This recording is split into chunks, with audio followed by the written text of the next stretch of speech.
Hello students, this is Mr. Boyd. Welcome back. In today's lesson, we're going to take a look at the area of parallelograms. We will review how to find the area of a parallelogram using the formula, and then we'll also take a look at how do we find a missing dimension in a parallelogram given pieces of information. So let's go ahead and dive in. So today's learning lesson objective, you should be able to say I can find the missing dimensions of a parallelogram when we're finished. Before we jump into that, let's review the area of a parallelogram. Remember, the area is equal to the base times the height. And we know that the base is connected to the height by a right angle. We also know that opposite sides of a parallelogram are parallel and equal. So, since these are parallel and the right angle is down here, we also know that this is a right angle as well up here, and that the bottom side of this is also 15 yards. And the left side is 11 yards. Now 8 yards is the height because it's at a right angle to the base. So let's write our formula. Area equals base times height. And then let's just plug in our information. Area is equal to 15 times 8, which is equal to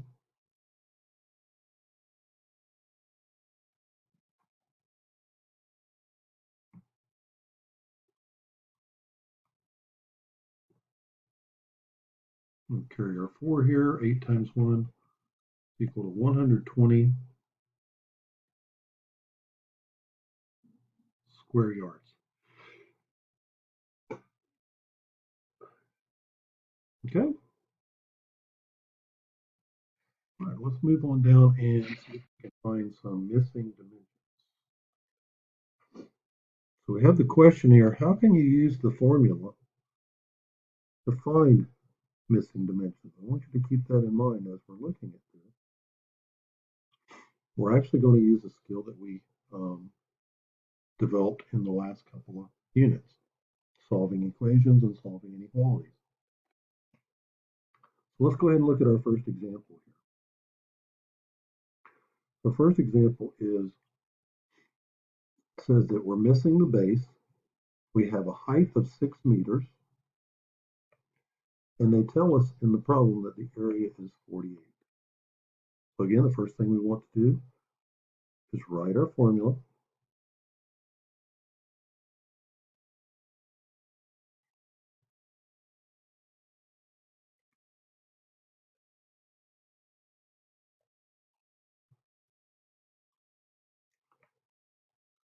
Second thing we'll do is substitute what we know.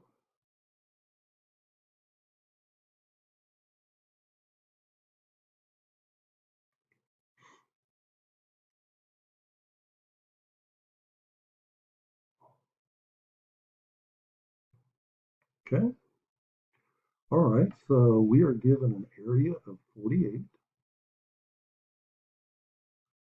We are missing the base, but we do know the height is 6. So I'm going to switch that around and write that as 6b.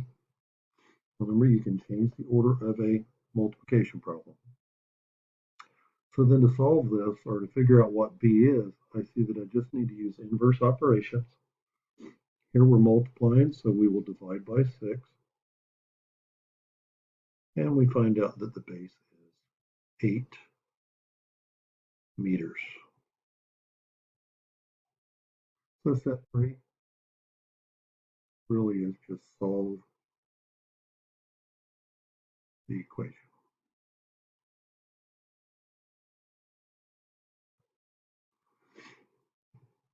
Why do you think this is not meters squared, 8 meters squared instead of 8 meters? Let's look at our next example. So here we're given an area of 65.45 meters squared, and we're given a height of 8.5 meters. And again, we're looking for the base. So we're going to write the formula first. I'm going to substitute my values. 65.45 equals the base times 8.5. Okay. So then to solve this equation, I'm going to divide by 8.5 because the inverse of multiplication is division. And so I see here that my solution is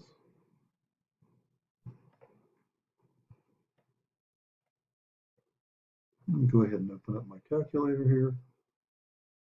Let's see, 65.45 divided by 8.5 equals 7.7. So we see that the solution is 7.7 meters. So our base here measures 7.7